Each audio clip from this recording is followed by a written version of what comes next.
Hello, welcome to Graphic Policy Radio. This is a comics podcast, and this is your host, Ilana Levin. This is a comics podcast for readers who know that the only thing better than comics in your favorite genres are creator-owned comics in your favorite genres that bring new and necessary voices to the page.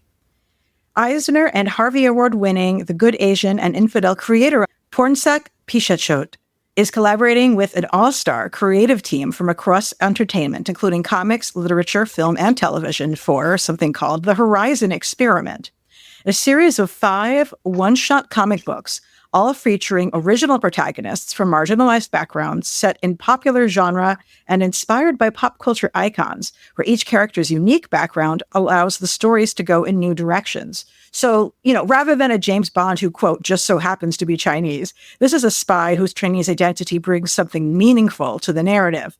Or, in the case of another one of the books from these series, a Puerto Rican Indiana Jones who returns artifacts that don't actually belong in a museum to the people for whom they were plundered. And joining me is the creator of this new experiment, Pornsak. He is a Thai American award-winning writer of comics and TV. He began his career as a rising star editor at DC's Vertigo imprint before overseeing DC Entertainment's TV department, helping spearhead what would become CW's Arrowverse of shows. As a comics writer, his work includes the books The Good Asian and Infidel, which has been selected for NPR's 100 Favorite Horror Stories of All Time, which won both Eisner and Harvey Awards for DC and for Boom Studios. And he's been on the show before to talk about The Good Asian, which really is one of those, I would just say, best, most exciting and necessary new comics of recent years. So I'm really glad to have him back on the show again to talk about this new project. Welcome back. Thanks for having me. It's great to be back. I really was one of those times where I got a press release in my inbox and I said, I need to do this. This is just my lane. And then I was so happy when I got the material and it's as good as promised. Hooray. Thank you. I appreciate that. One of the things that's most impressive to me about this whole line is doing a one-off individual comic book that is satisfying on its own is so hard. And, yes, these are set up so that if any one of these books takes off, the creator can run a whole series based on it. But the fact that you actually do get a satisfying story in each, that's so hard to do.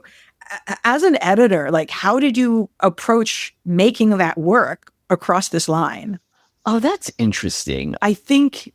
Honestly, I think the most important thing to me was making sure there was an emotional arc. As an editor, is making sure all the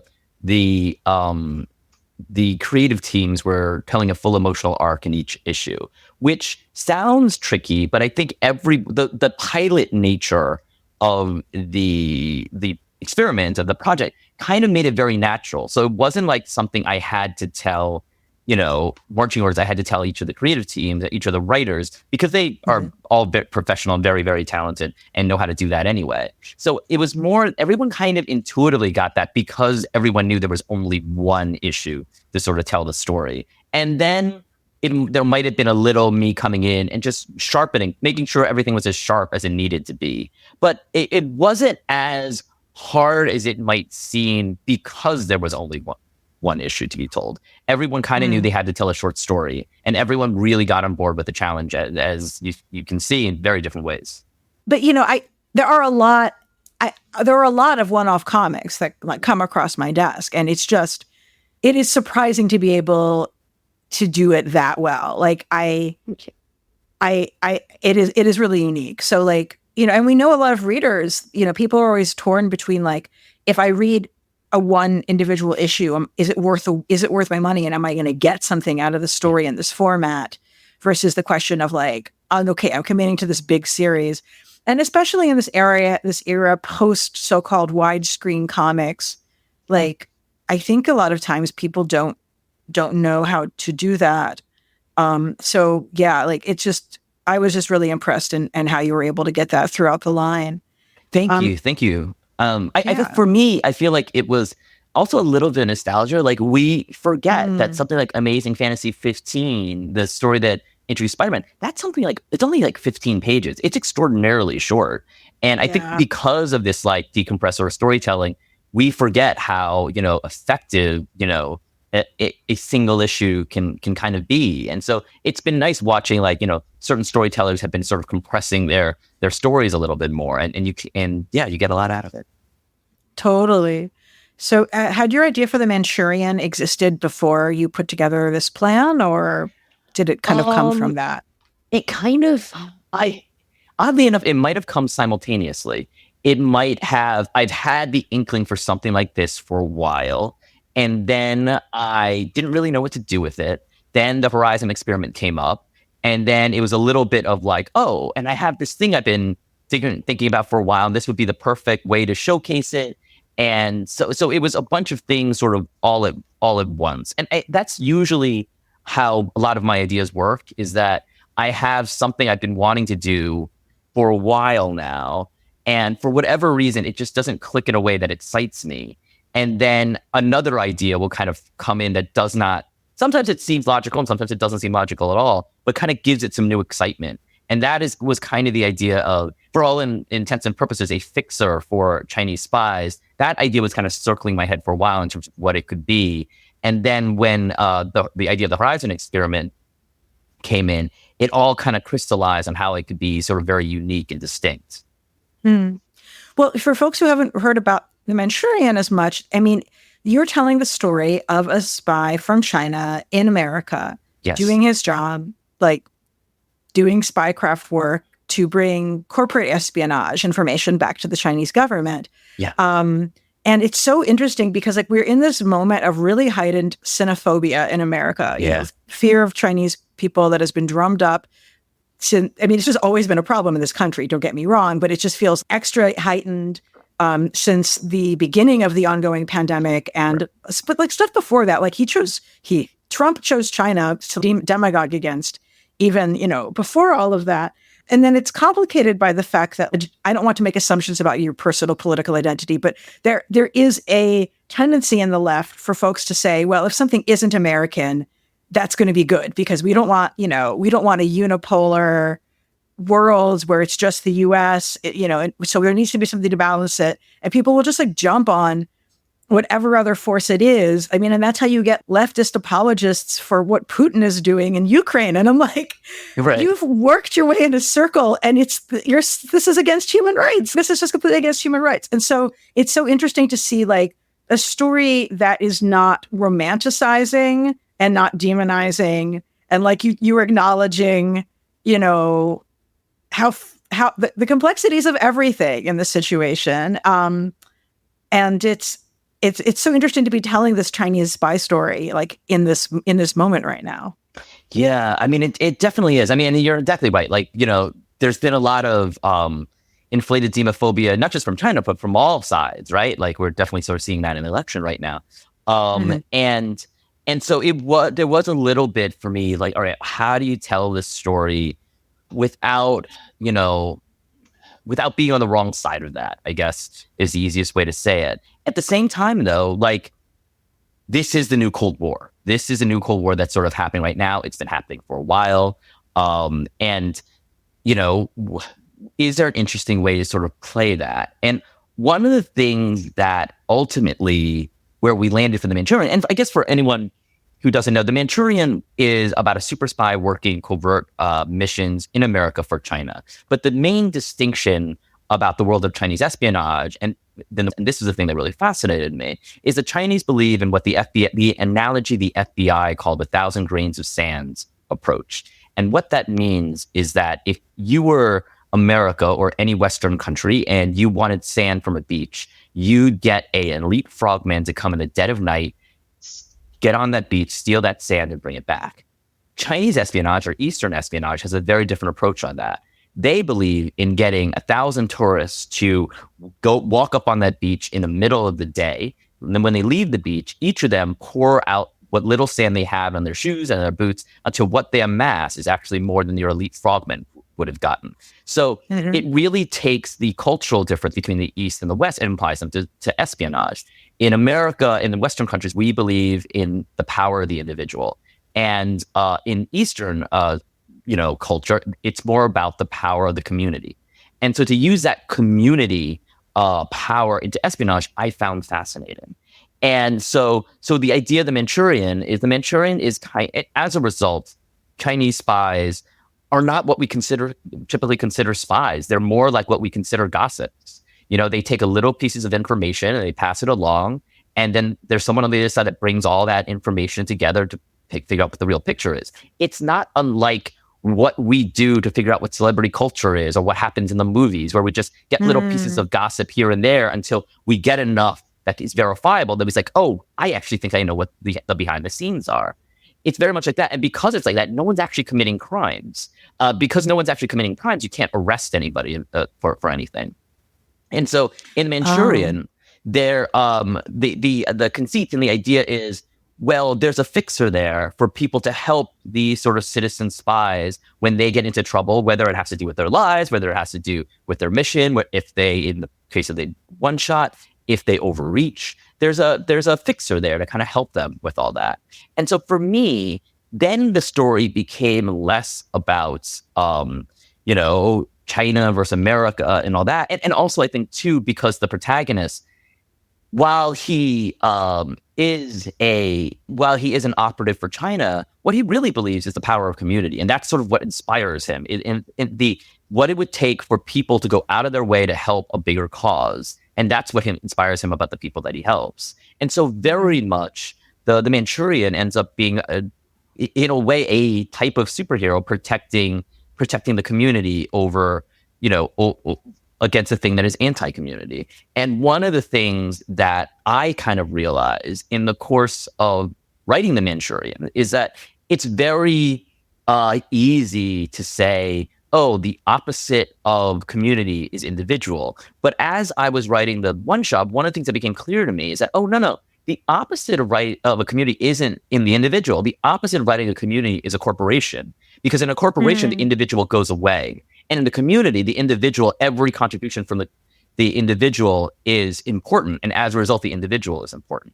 And so what it ends up being about is, someone who stands in the middle between the war between communities and corporations. And that, for me, is how while it's dressed up in sort of the Chinese Cold War and the Chinese-American Cold War and uses a lot of that, those facts and that history as a foundation, that's a story we're really telling. It's communities versus corporations.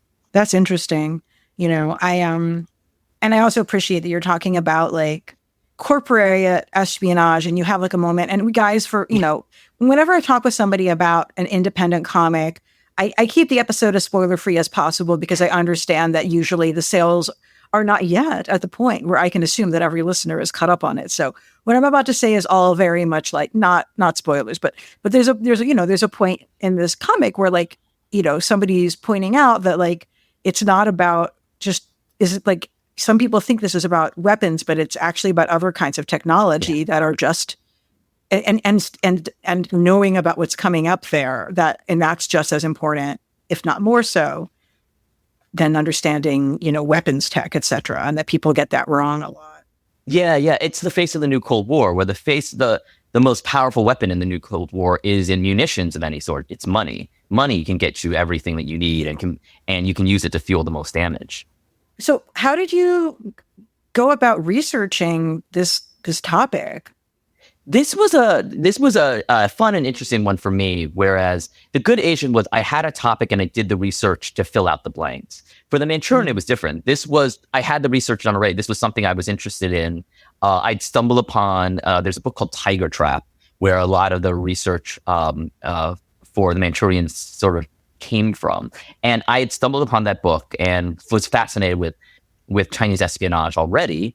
And then from there, sort of the mythology of the Manchurian kind of took hold. For anyone familiar with my previous books, The Good Asian, that was a book where there were holes, and I used research to fill in the holes. For the Manchurian, it's almost the opposite approach, where I had a bunch of information as a starting ground, but as can be expected, the innovations of espionage is not something widely reported on. So there was no research to be done. And so from there, I just kind of built a mythology, an action-adventure mythology on top of it, with this idea that, espionage needs to evolve, and how does this particular branch of espionage evolve? And as I'm looking at it, we're seeing more of it in the headlines now, where you're watching a lot of the stuff where Chinese spies are coming into, the headlines and all that sort of stuff. They're doing stuff that traditionally Chinese spies wouldn't do. They are acting more like traditional Western spies. And I think you're watching some of that in sort of the same way the West learns from the East learns from the West. And so you're watching things evolve where presumably things will meet in the middle a little bit more. Oh, that's interesting. I mean, it also really got me thinking, like, the famous spies who, like, we know, I mean, it's also Viet versus America. Like, that's the information that, we show up, or somebody my age who's American shows up familiar with. And this just isn't even a piece of anything I've seen inside. So, like, are people, largely people are not conscious that that's what they're doing, right? It's just inadvertent. I think if like people, you mean sort of the citizen spies, I think what the thing that they're doing is they're just looking, it comes from a very altruistic place of just, I just want my home to do better. Again, I think the easiest way to look at it is to analogize it. Gossip we're all interested in is like how our favorite movies made, and how our, the whole world loves a Marvel movie. And so if you know of a friend who is looking to get into making Marvel movies but doesn't know how, and you hear an interesting fact about Marvel movies and how they're made, you'll probably tell that friend. And if you're in a position where you have a little bit more information and it's a friend, you might tell them 3 pieces of information when you're probably only supposed to tell 2. And it's more just like that. It's more just people. Again, it's hard to say that they're even doing crimes. They are just helping people and things that they believe in out a little bit, and they're oversharing. They're oversharing a little bit, and someone on the other end is amassing all that stuff together. It's so interesting. But yeah, like to get this sort of window into this different paradigm of spycraft and like fit that into such a short comic, while also giving us, a cast of characters you're being introduced to, and the protagonist is quite a lot. Like, what were the beats that you knew you needed to hit when introducing us to your super spy? Oh, that's interesting. I think, we definitely needed some action beats. We needed some sexy beats, and you have Terry Dodson, so you're going to have some sexy beats because he does it so well. Yeah. Yes. I had some particular things on my bucket list. I wanted him in a tuxedo, because what's a super spy without at least a couple shots of him in a tuxedo? I wanted, a nice Daniel Craig / Ursula Andress, homage as early as we could, and we got one in the second panel. And then it was just about, kind of about education, education about what Chinese spycraft is, and also introducing them to the particular mythology of the book. It's funny because, like, I think this is a great example of the sort of difference in these settings. In a James Bond movie, he's wearing a tuxedo to like a casino in Monte Carlo. And in your book, he's wearing a casino to a wedding, which is like a normal person thing, Yeah. Well, I think a lot of that is because we're talking about spies. And I don't think I certainly didn't sort of realize this, but like when you're talking about spies, you're always talking about America's presence in a foreign land. So as a result, they can kind of do things, and because of that, they do these sort of over the top things, and then they disappear because they go back to their sort of countries. But when we're talking about an embedded spy, a spy here sort of in America who isn't going to just be sucked out, it is how do you get some of those fun moves while still having them be invisible, and that's where touchstones like things like the Americans were a touchstone for me. Yeah, I haven't seen the series. I know it's supposed to be excellent. It's great. I love it. Yeah. I'm a big fan of the lead actor from Perry Mason, which we he's obsessed great. with. We got obsessed with it a little bit late, but we really do get into that show. Yeah, Terry Dodson does a great job with the character design here, and like, I really appreciate, like, there's a lot of artists who have a history of when they want to make a character who's a person of color attractive, they end up drawing them whiter. And it feels like it's only been recently that like, more artists have gotten like that's fucked up and unnecessary. And so it was, I really love the design work that Terry did for him, because he's like very, very Chinese looking, and he's very hot, and like you can do those things. There's not a conflict there. There's like Terry's been doing it for so long, and he's so well regarded that and yet at the same time, I think people take for granted so much of the stuff that he does well. Like I think if you think of Terry Dodson, you think, sexy heroines and sexy villainesses and action, and it's all gorgeous and it's in exotic locales, and that's all very true. But, the things that Terry also does really well that he doesn't get enough credit for is that he's amazing at scene work.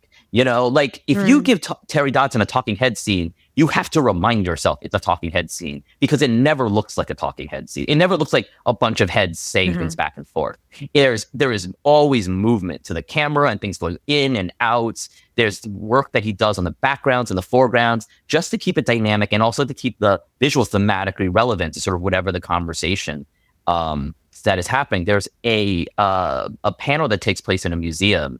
And I just kind of, and that was my way to tell Terry, just kind of like, listen, they're going to have a conversation in a museum, but as a result, you can draw whatever you want to draw. And it'll be a museum thing. So, so go and have fun. And Terry makes the decision of having it be the sculpture place, this sculpture museum with all of these these pointed geometrical shapes. And all these geometrical shapes are drawing attention back to our lead, the focus of the scene. But because they're talking about very pointed, very tense topics, all those geometric shapes are sort of reinforcing the sleekness, the direction, the potential threat. And that was something I just threw Terry, be like, draw whatever you want. And he just found a way to just make it more about the scene and make it more about the drama in the moment. And that's something that Terry's so good at, but he doesn't get enough credit for. And similarly, what you were saying with something with Calvin Lowe, the Manchurian, the protagonist of the book, is that one of the reasons why artists can't draw attractive people of other races is oftentimes an artist just draws versions of themselves on the page that they glamorize up or glamorize down. It really says something about Terry that he knows how to do stuff beyond that. Calvin Lowe does not look anything like Terry, but he's still, like you said, he looks hot, he looks handsome, he looks dashing, and that's really because, Terry's just this masterclass of a draftsman and a storyteller that he can do a lot of stuff that we just take for granted. Yeah. Yeah. No, that's just totally right on. And, understands why it's important for it to be done this way. Yes. Yes. 100%. It's like, people could be like, well, in this case, it's actually okay that. And it's like, no, like everybody is saying, well, in this case, it's okay that. Like, I'm tired of everybody being like, but this character is actually not a problem. Like, no, shut up. It's a problem. Everybody keeps doing it. That's how you know it's a problem. Yeah. So the Manchurian is out. Yes. And then the rest of the Horizon Experiment is coming out one issue a month for the next 5 months, or is stuff coming out more? Yeah.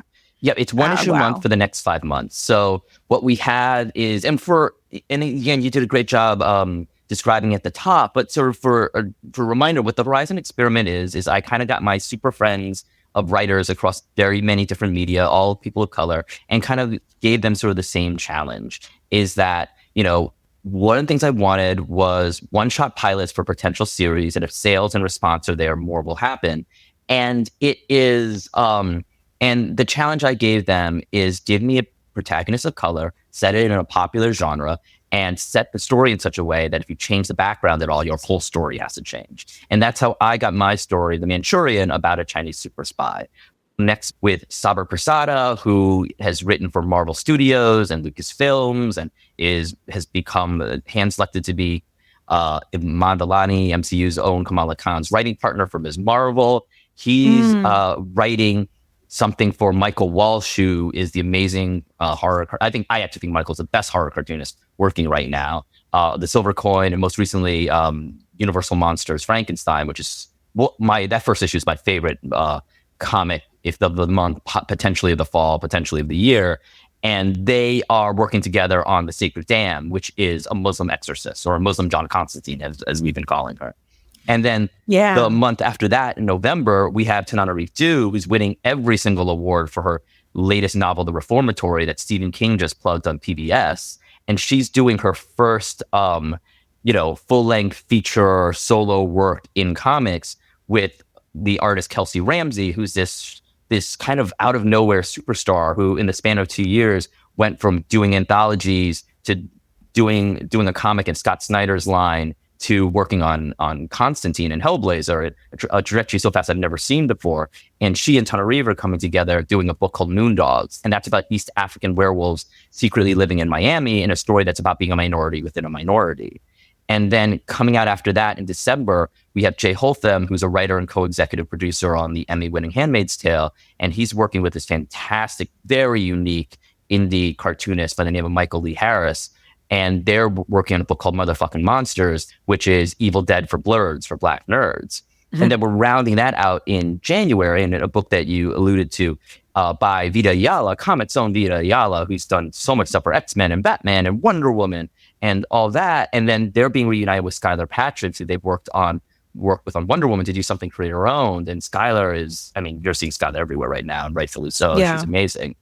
And they're working together on Finders Keepers, which is about a Puerto Rican reverse Indiana Jones, stealing artifacts from museums and bringing back to their native cultures. I read that book, and I read all these, but the Vita's book is just amazing. It's so amazing. Fucking good. It's so amazing. It has to get picked up. Like the work that they're doing, like with some of this, just the concept in and of itself, I think sells itself incredibly well, obviously. Yes. And people have just been like, what if somebody did this? And Vita's like, yes, I'm going to do that story. Yeah. And the way it's sort of grounded in parts of the nonprofit industrial museum complex, which is something that I'm familiar with, it's very insightful.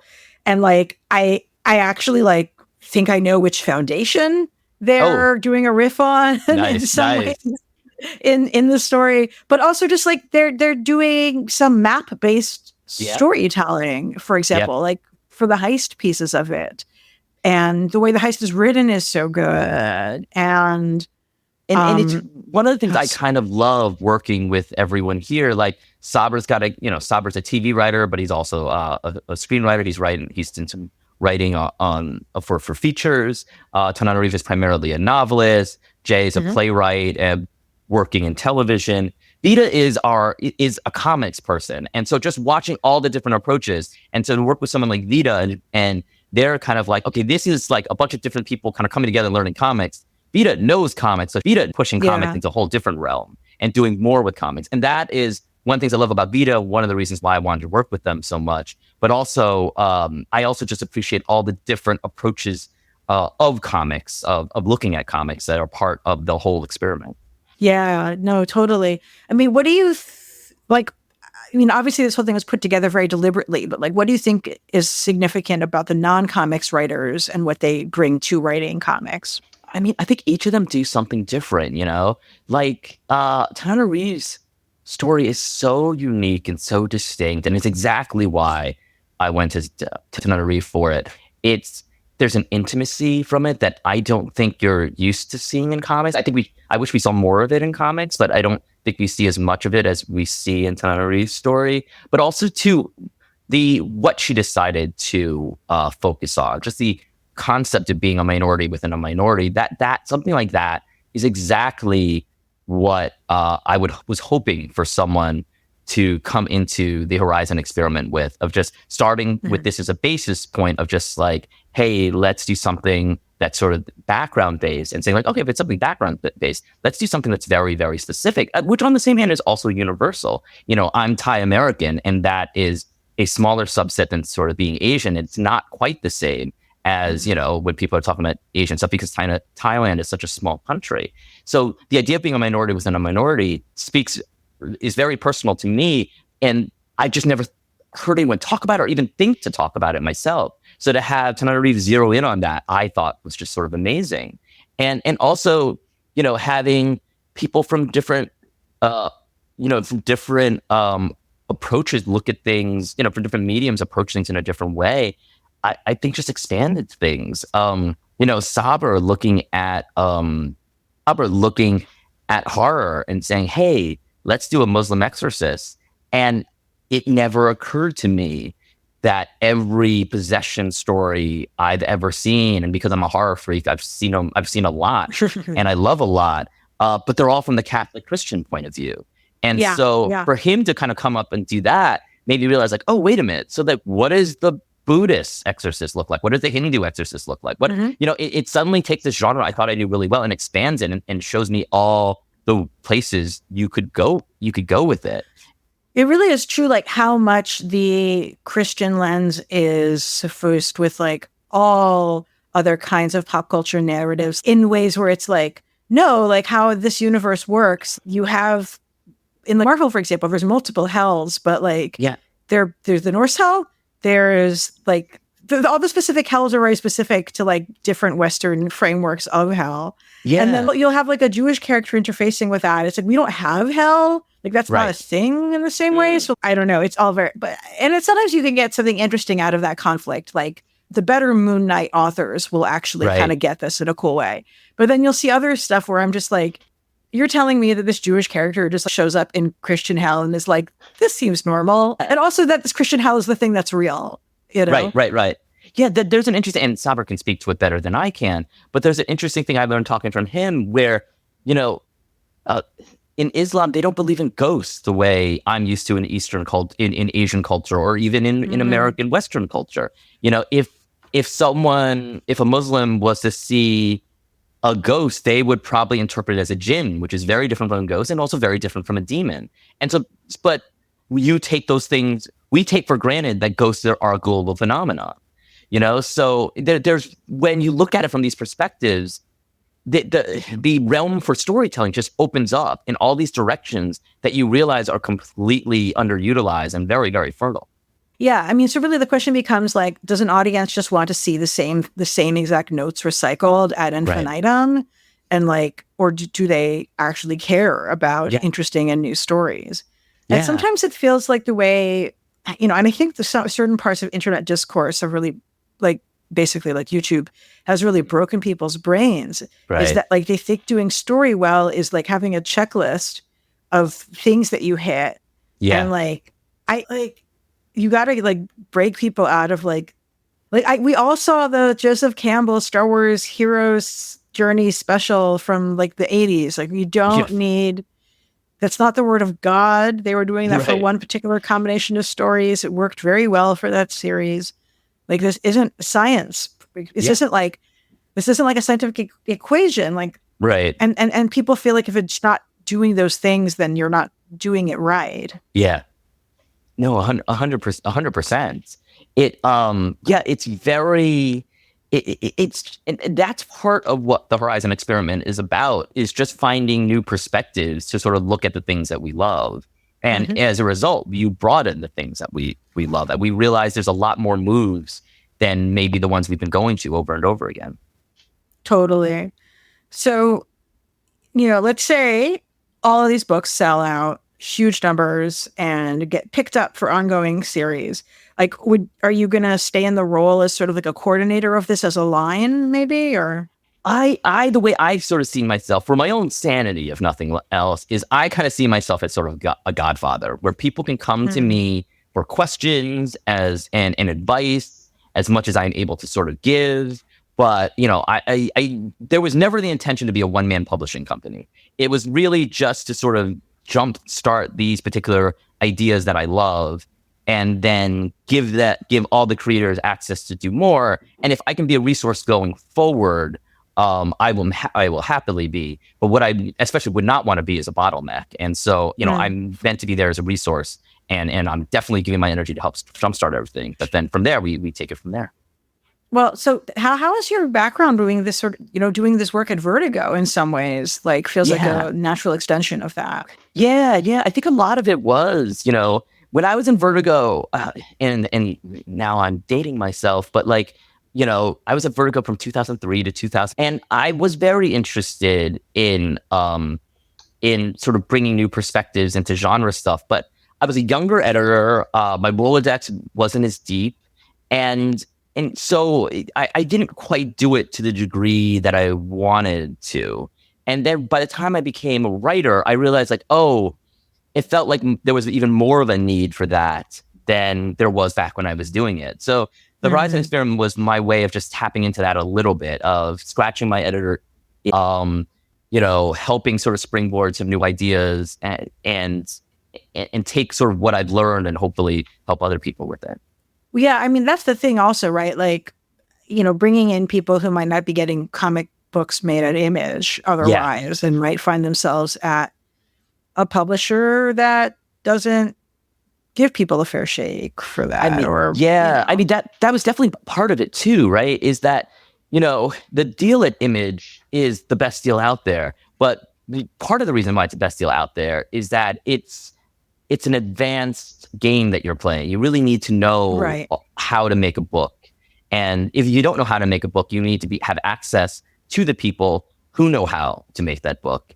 And then once you have that, you can kind of keep going forward. So part of this was to try to get people, who were far enough along in their career where they had distinct voices, where they had resources, so people would show up for books so that they could sort of bankroll some of these things and give them an opportunity to do that. And in a way where a lot of these creators, if they'd gone to a company which asked them to own half of everything they do, they're far enough along their careers, like, that's probably not worth it. But all these creators still really wanted to do comics. So this became a way to address that niche. That's great. Like, really bringing people up with you in the form of community. Yeah. What a theme. Theme. It seems like you've kind of positioned yourself in some ways as being sort of like a talent scout, I feel like when I spoke with you last, which was like thousands of years ago, and I should have re-listened to the episode. Listeners, go check out the episode. I was really happy with it. I got to speak with the whole creative team for The Good Asian a number of years back. But what I want to ask you, like, who else is on your radar? Who should we be picking up and reading? Oh God. That's put me on the spot. Why don't you? Sorry. I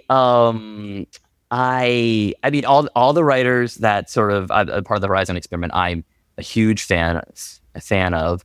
I really love the work of Michael Walsh, who is also on the Horizon Experiment. But again, I just read the first issue of Universal Monsters Frankenstein. It's put out by Skybound. And I told Michael, I'm considering having that on my desk just to remind myself of things. I just think that first issue is so well executed. I love what Michael's doing there. He's finding a new way into a classic. I just love that issue so much. I think we've always known Michael was a fantastic artist. I think he's really coming into his own. I mean, this if you're reading The Silver Coin, but I feel like he's just growing as a writer in leaps and bounds, and it's very, very exciting to watch. He also has a book, the same day The Sacred Dam comes out, October 23rd, he has a book that he's just writing called Null Hunter. And I'm very much looking forward to that.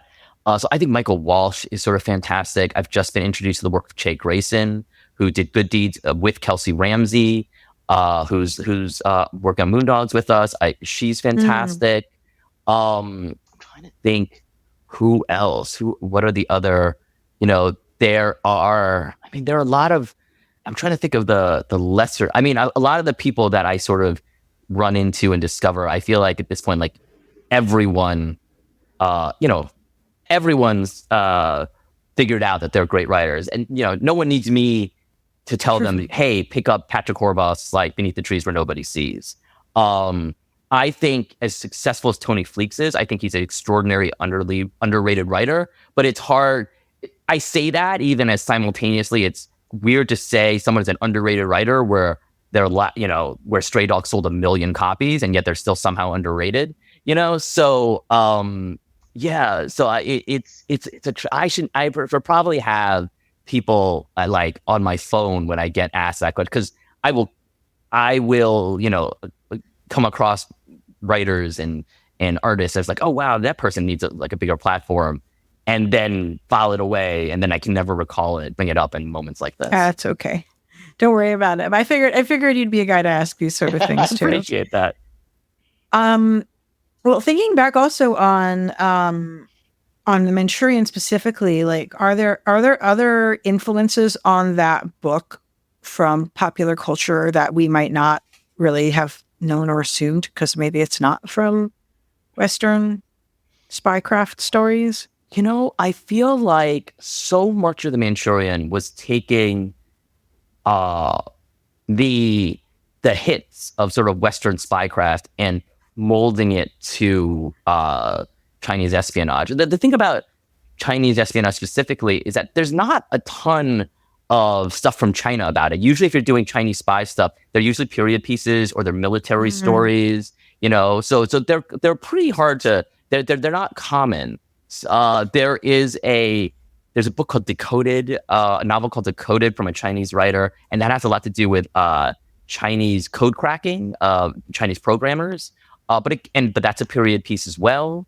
And again, I think a lot of it is because what we look at for Chinese espionage looks so different from Western espionage, and so they don't kind of work in the same way, and so it's a little harder to pull and extract and influence in that way. So for me, it very much was taking Western sort of espionage and kind of using the facts of Chinese espionage to filter it and to see what comes out on the other side. And in that case, it's a lot of the classics. It's a lot of Casino Royale, both the Daniel Craig movie, but also Ian Fleming's original novel. It was Tinker Tailor Soldier Spy by Le Carré. Yeah, I definitely see that in there. Yeah, thank you.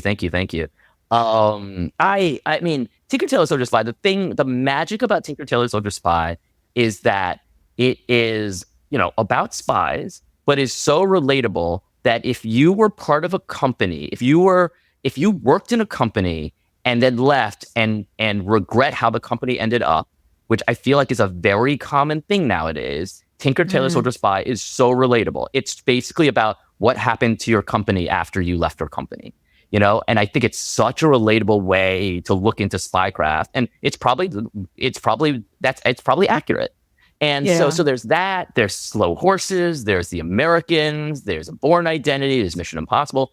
All of that was sort of in the stew. I wanted to take sort of those classics and also too, espionage comics, whether it's Brubaker and Epstein's Velvet, so good. Love that book. Yeah. There's definitely, I don't know if Christopher Priest has done a spy comic, but there's so much spy stuff in all of his work. So just there were times where I think we need more of a Christopher Priest move here. And, and so there's definitely that kind of thinking that kind of came, that came behind it. So just looking at it, there was very much of the genre stuff. It was very much a Western stew. And then it was taking all these sort of Eastern ideas and seeing how can we make this Western stew relevant with these Eastern ideas. Well, there's a character who says to your lead, you're Chinese, you're American enough to infiltrate, but you're Chinese enough to be a man. And she sort of, says that when reflecting on his personal tendencies, what is it that you think makes his character be American enough for his role, or is she full of shit? I think there's a little bit of her being full of shit, and there's a little bit of stuff that's true. It is he's Caucasian enough to sit in. He's Caucasian enough to be accepted in a world that in a country that's founded on white supremacy. And so, and she's a little bit full of shit there, but there's also a point, I think, to sort of what she's talking about. But then she's Chinese enough that Calvin is Chinese enough to be accepted by China to be part of this sort of elite society. And to me, the thing that she says that really sort of brings it home is he's both of these things, and both of these things kind of, and he's guilty enough to be tortured by all of it, that he's very much conflicted by his biracial nature. And I think one of the things that I wanted this book to be about as well is that, there's an interesting thing in pop culture where we want sort of these Asian leads, and we want these Asian leads, male leads specifically, Asian male leads, to be beautiful and gorgeous and all this sort of thing. And so what they end up finding is they find half Asian leads. They're half Caucasian, half Asian. And in a way that ends up erasing both Asians and the Hapa community by saying that they're the same thing. And so one of the things I wanted to play with in the Manchurian is just to specifically address a Hoppa protagonist. And, again, one size doesn't fit all, but, I have a lot of Hopper friends. I have a lot of biracial friends. And they, a lot of times what they see is they feel a deep allegiance to a community that doesn't completely accept them because they are only half. And they understand why, they understand the privilege that they had, specifically in an American society, in a Western society, by being half white. There is a privilege that happens with that. At the same time, they also feel the weight of not being fully accepted by the people they self-identify as their own community because of the privilege that they have. I think it's a very unique thing, a very specific thing that comes from the biracial perspective. And I think because we're so used to, in entertainment at least, seeing someone as Black or Asian, and Hispanic and Latino is a whole different thing. And when you talk about that, then you're really getting into it, because that very much is the range from brown to white Latinos. But we don't really talk about sort of, the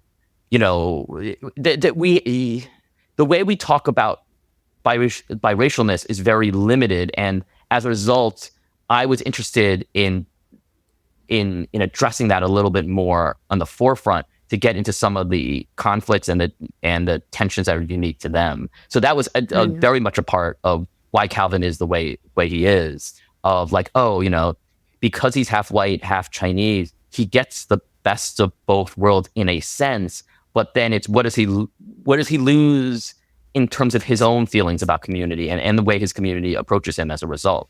And that was something I was very interested in addressing with Calvin. Yeah, it's also interesting. I mean, also like you're not Chinese, like, right? So you're also like looking in at a different culture. Yes. Is like a huge, one of the biggest like things in the world. Yeah.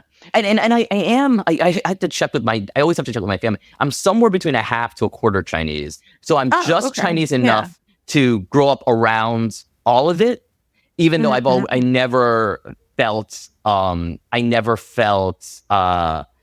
I understood enough. Like, I certainly don't speak Chinese, but I definitely had to go to enough ceremonies so that I understand the world. So I have a little bit of familiarity when talking about it. But it's complicated, and it's also something where I'm sure a lot of people assume. I mean, Americans love to guess where people are from and be wrong. It's like the real national pastime is like, oh, aren't you? It's like, stop. Like, you're just going to make a fool of yourself and come off as racist.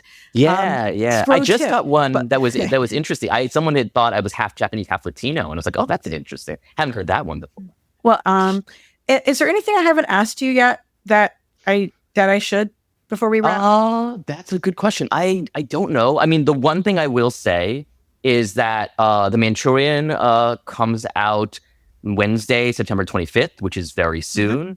The best thing, I've been hearing, I actually know that our reserves are kind of, I don't know what should, the overstock is actually kind of low. So, which is always a good thing, which means that the interest has been high. So I think if people are interested in, please tell your stores to reserve a copy for you, because there's a chance it might sell out very, very quickly. And so I more than anything, I want people to get their hands on this. So I just ask people to do that. And, for all the one shots going forward, the next one up is Saber and Michael's The Sacred Dam, about a Muslim John Constantine, a Muslim exorcist, and what possession looks like from the Islamic perspective. And then sort of a new take on horror. And that FOC is September 30th. And the best way to handle all these books is to support all these books is for pre-orders, and to let your stores know that you want them. This is a different kind of project. And so retailers definitely need the customers to come in and say, hey, we really want this, and we want to make sure that we don't miss a copy. Because, I think retailers are used to ordering the first issue of something, and then they order the rest from there. And this is a little different because each one, there are a bunch of one shots, and each one has a different creative team.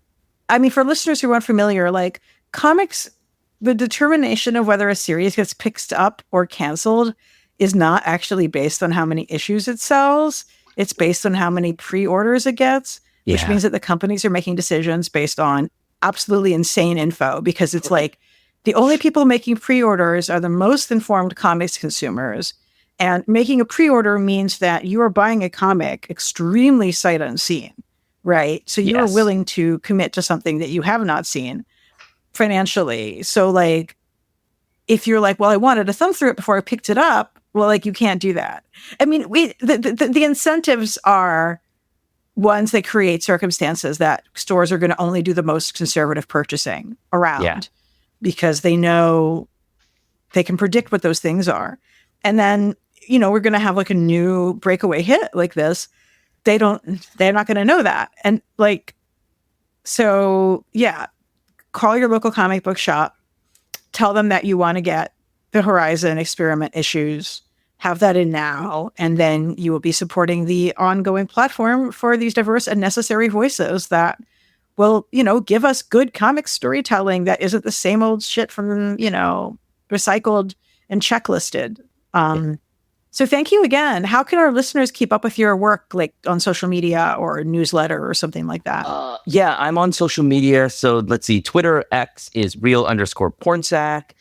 Instagram is real_Psak, and Blue Sky is just Pornsak with a Pornsak. I have made it as annoyingly difficult as possible for people to remember all of that. Well, you know, Blue Sky is totally where it's at for comics conversation these days. That's I am true. there myself with my last name, much as you are there with yours, Levin. And, you know, but yeah, like we're having a good comics conversation on Blue Sky. Yeah, it's really true. So far, so good. Yeah, it's been, Blue Sky's been really great for that. I would really love to see more of comics Twitter evacuate the sinking ship that is the Elon Musk owned zombie Twitter and go somewhere else. I agree. You know, so it's nice seeing you there. And I'm also, I saw your tweet, seeing your post about this was the reminder I needed to be like, oh, right, we're going to follow up. We're going to make this happen. So there you have it. Yeah. Well, speaking of helping get out the word, listeners, Graphic Policy Radio, like we don't have as many reviews on the podcast apps as you might think for a show that is as awesome as ours is. So if you've been listening to the show and if you like it, I would really appreciate if you leaving a review, whether it's on Spotify or Apple or whatever podcast listening platform you use. Getting that stars in are going to help this episode and our work be found by more people who are looking for it. And you don't actually have to write a review. You can just like give some stars and move along. But I do appreciate it. And I also will say, my free advice, if you are looking to donate money around this upcoming election, the sooner that you donate, the better. Vice President Harris already has more money than she can spend. And what you should be donating to are grassroots organizations doing get out the vote work in swing states, or as well as pro-choice ballot referendums in states like Florida and Arizona. And the sooner you get them the money, the more likely they are to actually be able to do something with it. Movement.vote is a great place to find out about these grassroots groups who can do a lot with your money. And but yeah, if you're giving money the last week before the election, it's not actually usable. So do it now. Don't feel bad about it later. And with that, keep it geeky.